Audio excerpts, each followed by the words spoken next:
ব্যাঘাত। দুই সখী যোগমায়ার বাগানে বাইরের দরজা পার হয়ে চাকরদের কাউকে দেখতে পেলে না। গাড়ি বারান্দায় এসে চোখে পড়ল বাড়ির রুয়াকে একটি ছোট টেবিল পেতে একজন শিক্ষয়িত্রী ও ছাত্রীতে মিলে পড়া চলছে। বুঝতে বাকি রইল না এরই মধ্যে বড়টি লাবণ্য। কেটি টকটক করে উপরে উঠে ইংরেজিতে বলল, দুঃখিত। লাবণ্য চৌকি ছেড়ে উঠে বললে, কাকে চান আপনারা? কেটি এক মুহূর্তে লাবণ্যর আপাদমস্তকে দৃষ্টিটাকে প্রখর ঝাঁটার মতো দ্রুত বুলিয়ে নিয়ে বললে, মিস্টার অমিত রায় এখানে এসেছেন কিনা খবর নিতে এলুম। লাবণ্য হঠাৎ বুঝতেই পারলে না অমিত রায় কোন জাতের জীব। বললে, তাকে তো আমরা চিনি নে। অমনি দুই সখীতে একটা বিদ্যুৎচকিত চোখ ঠাড়াঠাড়ি হয়ে গেল। মুখে পড়ল একটা আর হাসির রেখা। কেটি ঝাঁঝিয়ে উঠে মাথা নাড়া দিয়ে বললে, আমরা তো জানি এ বাড়িতে তার যাওয়া আসা আছে। অফেনার দেন ইজ গুড ফর হিম। ভাব দেখে লাবণ্য চমকে উঠল। বুঝলে এরা কি আর ও কি ভুলটাই করেছে। অপ্রস্তুত হয়ে বললে, কর্তামাকে ডেকে দিই, তার কাছে খবর পাবেন। লাবণ্য চলে গেলেই সুরমাকে কেটি সংক্ষেপে জিজ্ঞাসা করলে, তোমার টিচার? হ্যাঁ। নাম বুঝি লাবণ্য? হ্যাঁ। Goat matches? হঠাৎ দেশালাইয়ের প্রয়োজন আন্দাজ করতে না পেরে সুরমা কথাটার মানেই বুঝল না, মুখের দিকে তাকিয়ে রইল। কেটি বললে, দেশালাই। সুরমা দেশালাইয়ের বাক্স নিয়ে এলো।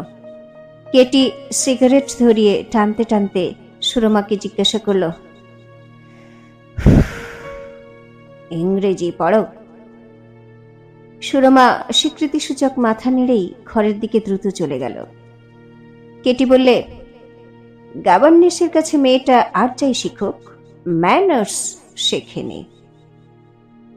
তারপরে দুই সখীতে টিপ্পনি চলল, ফেমাস লাবণ্য, ডিলিশিয়াস, শিলং পাহাড়টাকে বল কেন বানিয়ে তুলেছে, ভূমিকম্পে অমিটের হৃদয় ঠাঙায় ফাটল ধরিয়ে দিলে, এধার থেকে ওধার, সিলি, মেন আর ফানি।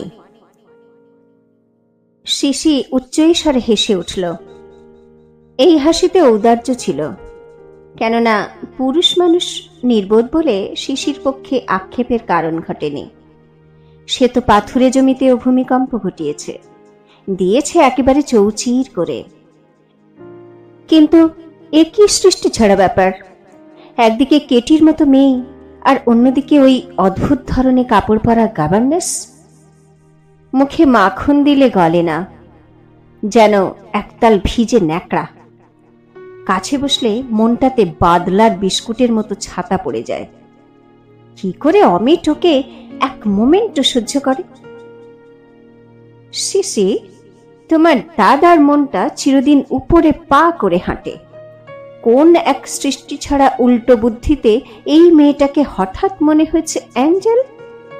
এই বলে টেবিলে অ্যালজেব্রার বইয়ের গায়ে সিগারেটটা ঠেকিয়ে রেখে কেটি ওর রূপোর শিকলওয়ালা প্রসাধনের থলি বের করে মুখে একটুখানি পাউডার লাগালে।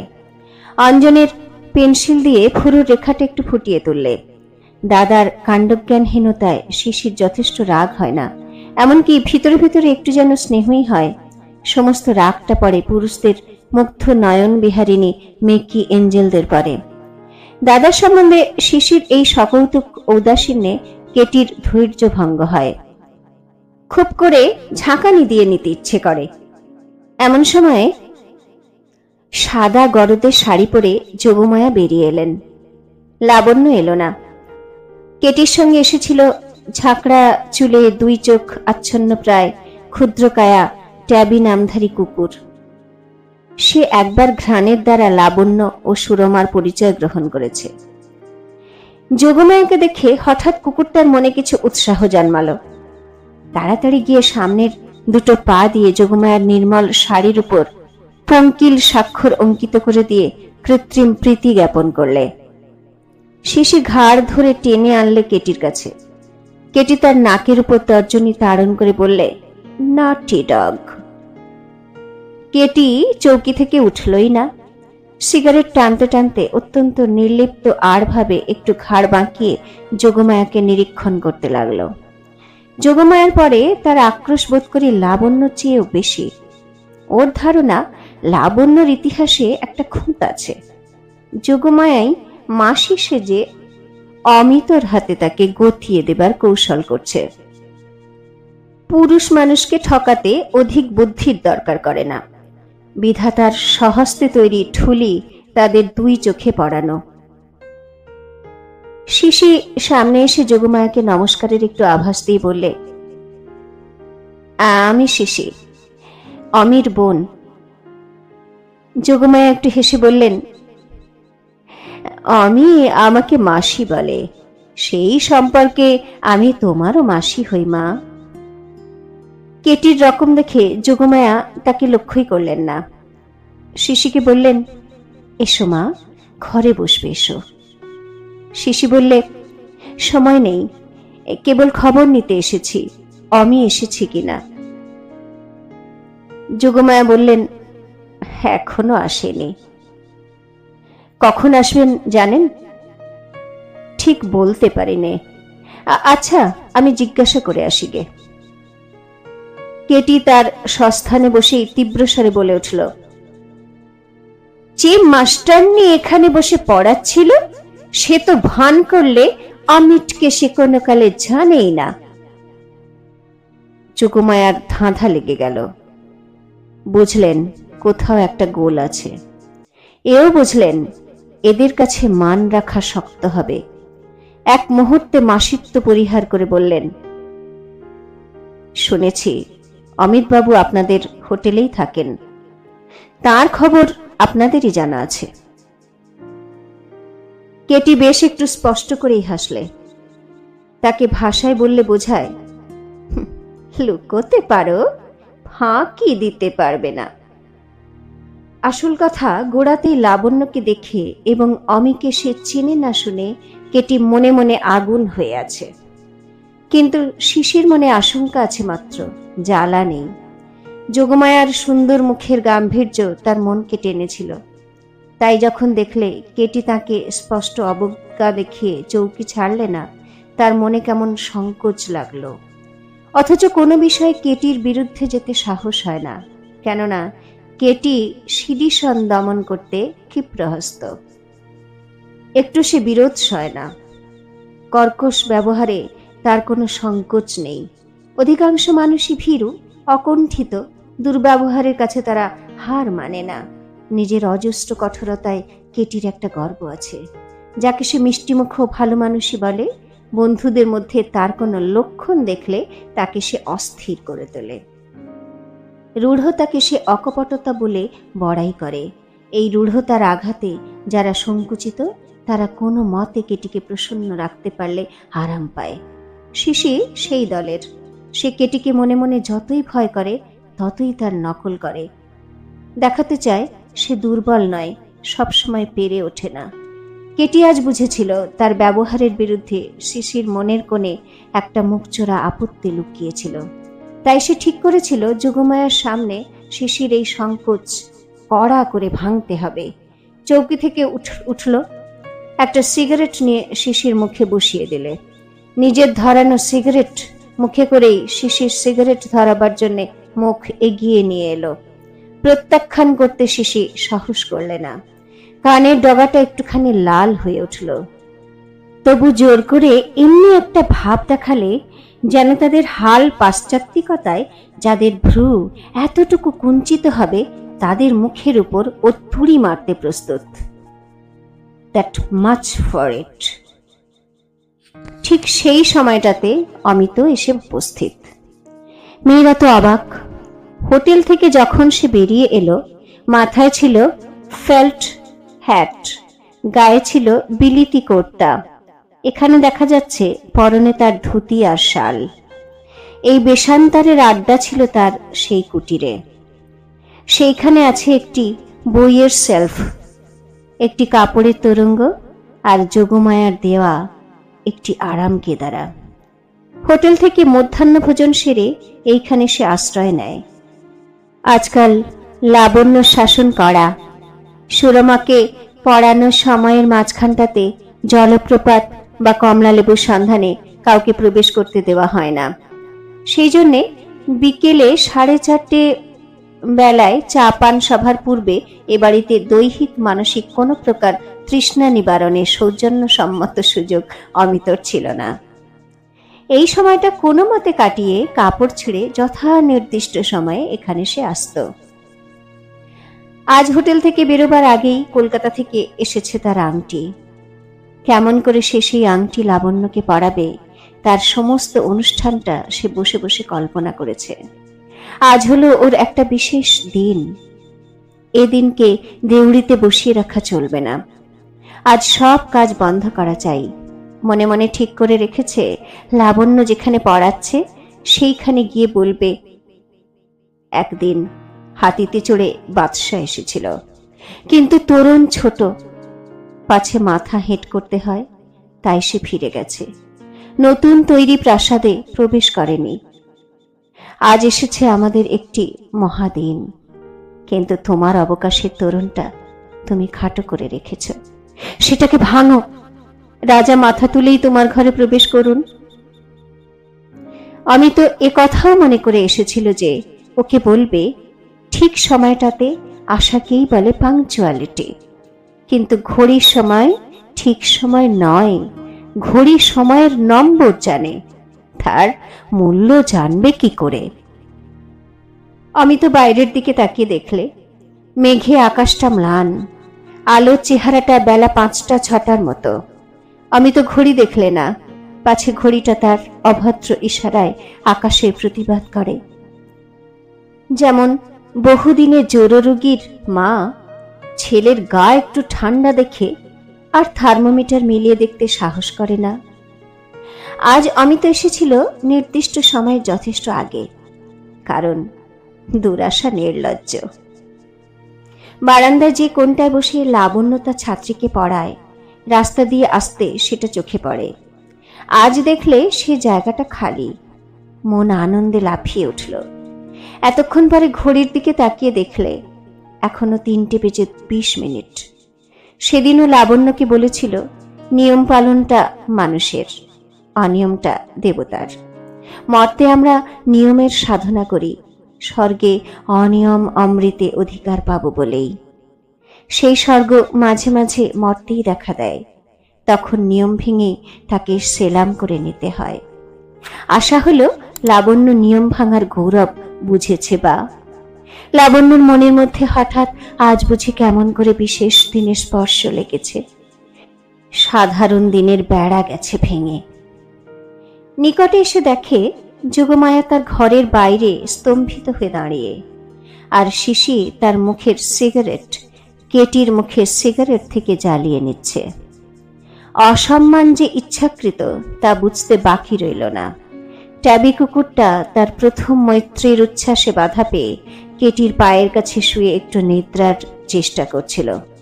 অমিতর আগমনে তাকে সম্বর্ধনা করবার জন্যে আবার অসংযত হয়ে উঠল। শিশি আবার তাকে শাসনের দ্বারা বুঝিয়ে দিলে যে এই সদ্ভাব প্রকাশের প্রণালীটা এখানে সমাদৃত হবে না। দুই সখীর প্রতি দৃকপাত মাত্র না করে মাসি বলে দূর থেকে ডেকেই অমিত যোগমায়ার পায়ের কাছে পড়ে তার পায়ের ধুলো নিল। এ সময় এমন করে প্রণাম করা তার প্রথার মধ্যে ছিল না। জিজ্ঞাসা করল, মাসিমা, লাবণ্য কোথায়? কি জানি বাছা, ঘরের মধ্যে কোথাও আছে। এখনো তো তার পড়াবার সময় শেষ হয়নি। বোধ হয় এরা আসাতে ছুটি নিয়ে ঘরে গেছে। চলো একবার দেখে আসি সে কি করছে। যোগমায়াকে নিয়ে অমিত ঘরে গেল। সম্মুখে যে আর কোনো সজীব পদার্থ আছে সেটা সে সম্পূর্ণই অস্বীকার করলে। শিশি একটু চেঁচিয়েই বলে উঠল, অপমান! চলো কেটি, ঘরে যাই। কেটিও কম জ্বালেনি, কিন্তু শেষ পর্যন্ত না দেখে সে যেতে চায় না। শিশি বললে, কোনো ফল হবে না। কেটির বড় বড় চোখ বিস্ফারিত হয়ে উঠল। বললে, হতেই হবে ফল। আরো খানিকটা সময় গেল। শিশি আবার বললে, চলো ভাই, আর একটুও থাকতে ইচ্ছে করছে না। কেটি বারান্দায় ধন্না দিয়ে বসে রইল। বললে, এইখান থেকে তাকে বেরোতেই তো হবে। অবশেষে বেরিয়ে এলো অমিত, সঙ্গে নিয়ে এলো লাবণ্যকে। লাবণ্যর মুখে একটি নির্লিপ্ত শান্তি, তাতে একটুও রাগ নেই, স্পর্ধা নেই, অভিমান নেই। যোগমায়া পিছনের ঘরেই ছিলেন, তার বেরোবার ইচ্ছা ছিল না। অমিত তাকে ধরে নিয়ে এলো। এক মুহূর্তের মধ্যেই কেটির চোখে পড়ল লাবণ্যর হাতে আংটি। মাথায় রক্ত চন করে উঠল, লাল হয়ে উঠল দুই চোখ। পৃথিবীটাকে লাথি মারতে ইচ্ছে করল। অমিত বললে, মাসি, এই আমার বোন সমিতা। বাবা বোধহয় আমার নামের সাথে ছন্দ মিলিয়ে নাম রেখেছিলেন, কিন্তু রয়ে গেল অমিত্রাক্ষর। ইনি কেতকী, আমার বোনের বন্ধু। ইতিমধ্যে আর এক উপদ্রব। সুরমার এক পোষা বিড়াল ঘর থেকে বেরিয়ে আসাতেই ট্যাবির কুক্কুরীয় নীতিতে সেই স্পর্ধাটাকে যুদ্ধ ঘোষণার বৈধ কারণ বলেই গণ্য করলে। একবার অগ্রসর হয়ে তাকে ভর্ৎসনা করে, আবার বিড়ালের উদ্যত নখর ও ফোঁসফোঁসানিতে যুদ্ধের আশু ফল সম্বন্ধে সংশয়াপন্ন হয়ে ফিরে আসে। এমন অবস্থায় কিঞ্চিত দূর হতেই অহিংস্র গর্জননীতি নিরাপদ বীরত্ব প্রকাশের উপায় মনে করে অপরিমিত চিৎকার শুরু করে দিলে। বিড়ালটা তার কোনো প্রতিবাদ না করে পিঠ ফুলিয়ে চলে গেল। এইবার কেটি সহ্য করতে পারলে না, প্রবল আক্রোশে কুকুরটাকে কানমলা দিতে লাগলো। এই কানমলার অনেকটা অংশই নিজের ভাগ্যের উদ্দেশ্যে। কুকুরটা কেঁকেই স্বরে অসৎ ব্যবহার সম্বন্ধে তীব্র অভিমত জানালে। ভাগ্য নিঃশব্দে হাসল। এই গোলমালটা একটু থামলে পর অমিত শিশিকে লক্ষ্য করে বললে, শিশি, এরই নাম লাবণ্য। আমার কাছ থেকে এর নাম কখনো শোনোনি, কিন্তু বোধ হচ্ছে আর 10 জনের কাছ থেকে শুনেছ। এর সঙ্গে আমার বিবাহ স্থির হয়ে গেছে, কলকাতায় অঘ্রাণ মাসে। কেটি মুখে হাসি টেনে আনতে দেরি করলে না, বললে, আই কনগ্র্যাচুলেট। কমলা লেবুর মধু পেতে বিশেষ বাধা হয়নি বলেই ঠেকছে। রাস্তা কঠিন নয়, মধু লাফ দিয়ে আপনিই এগিয়ে এসেছে মুখের কাছে। শিশি তার স্বাভাবিক অভ্যাস মতো হি হি করে হেসে উঠল। লাবণ্য বুঝলে কথাটায় খোঁচা আছে, কিন্তু মানেটা সম্পূর্ণ বুঝলে না। অমিত তাকে বললে, আজ বেরোবার সময় এরা আমাকে জিজ্ঞাসা করেছিল, কোথায় যাচ্ছ? আমি বলেছিলাম বন্য মধুর সন্ধানে, তাই এরা হাসছে। ওটা আমারই দোষ। আমার কোন কথাটা যে হাসির নয়, লোকে সেটা ঠাউরাতে পারে না। কেটি শান্তস্বরেই বললে, কমলা লেবুর মধু নিয়ে তোমার তো জিত হলো, এবার আমারও যাতে হার না হয় সেটা করো। কি করতে হবে বলো? নরেনের সঙ্গে আমার একটা বাজি আছে। সে বলেছিল জেন্টলম্যানরা যেখানে যায় কেউ সেখানে তোমাকে নিয়ে যেতে পারে না, কিছুতেই তুমি রেস দেখতে যাবে না। আমি আমার এই হীরের আংটি বাজি রেখে বলেছিলাম তোমাকে রেসে নিয়ে যাবই। এই দেশে যত ঝর্ণা, যত মধুর দোকান আছে, সব সন্ধান করে শেষকালে এখানে এসে তোমার দেখা পেলুম। বলো না ভাই শিশি, কত ফিরতে হয়েছে বুনো হাঁস শিকারের চেষ্টায়, ইংরেজিতে যাকে বলে ওয়াইল্ড গুজ। শিশি কোনো কথা না বলে হাসতে লাগলো। কেটি বললে, মনে পড়ছে সেই গল্পটা? একদিন তোমার কাছেই শুনেছি আহমেদ। কোন পার্সিয়ান ফিলোসফার তার পাগড়ি চোরের সন্ধান না পেয়ে শেষে গোরস্থানে এসে বসেছিল। বলেছিল, পালাবে কোথায়? মিস লাবণ্য যখন বলেছিলেন ওকে চেনেন না, আমাকে ধোঁকা লাগিয়ে দিয়েছিল, কিন্তু আমার মন বললে ঘুরে ফিরে ওকে ওর এই গোরস্থানে আসতেই হবে। শিশি উচ্চৈস্বরে হেসে উঠল। কেটি লাবণ্যকে বললে, অমিট আপনার নাম মুখে আনলে না, মধুর ভাষাতে ঘুরিয়ে বললে কমলা লেবুর মধু। আপনার বুদ্ধি খুবই বেশি সরল, ঘুরিয়ে বলবার কৌশল মুখে যোগায় না। ফস করে বলে ফেললেন অমিটকে জানেনই না। তবু সানডে স্কুলের বিধান মতো ফল ফুলল না। দণ্ডদাতা আপনাদের কোনো দণ্ডই দিলেন না। শক্ত পথের মধুও একজন এক চুমুকেই খেয়ে নিলেন, আর অজানাকেও একজন এক দৃষ্টিতেই জানলেন। এখন কেবল আমার ভাগ্যেই হার হবে। দেখো তো শিশি, কি অন্যায়। শিশির আবার সেই উচ্চ হাসি। ট্যাবি কুকুরটাও এই উচ্ছ্বাসে যোগ দেওয়া তার সামাজিক কর্তব্য মনে করে বিচলিত হবার লক্ষণ দেখালে। তৃতীয়বার তাকে দমন করা হলো। কেটি বললে, অমিট, তুমি জানো এই হীরের আংটি যদি হারি, জগতে আমার সান্ত্বনা থাকবে না। এই আংটি একদিন তুমিই দিয়েছিলে, এক মুহূর্ত হাত থেকে খুলেনি। এ আমার দেহের সঙ্গে এক হয়ে গেছে। শেষকালে আজ এই শিলং পাহাড়ে কি একে বাজিতে খোয়াতে হবে? শিশি বললে, বাজি রাখতে গেলে কেন ভাই? মনে মনে নিজের উপর অহংকার ছিল, আর মানুষের উপর ছিল বিশ্বাস। অহংকার ভাঙল, এবারকার মতো আমার রেশ ফুরল। আমারই হার। মনে হচ্ছে অমিটকে আর রাজি করতে পারবো না। তা এমন অদ্ভুত করেই যদি হারাবে, সেদিন এত আদরে আংটি দিয়েছিলে কেন? সে দেওয়ার মধ্যে কি কোনো বাঁধন ছিল না? এই দেওয়ার মধ্যে কি কথা ছিল না যে আমার অপমান কোনোদিন তুমি ঘটতে দেবে না? বলতে বলতে কেটির গলা ভার হয়ে এলো। অনেক কষ্টে চোখের জল সামলে নিলে। আজ 7 বৎসর হয়ে গেল। কেটির বয়স তখন 18।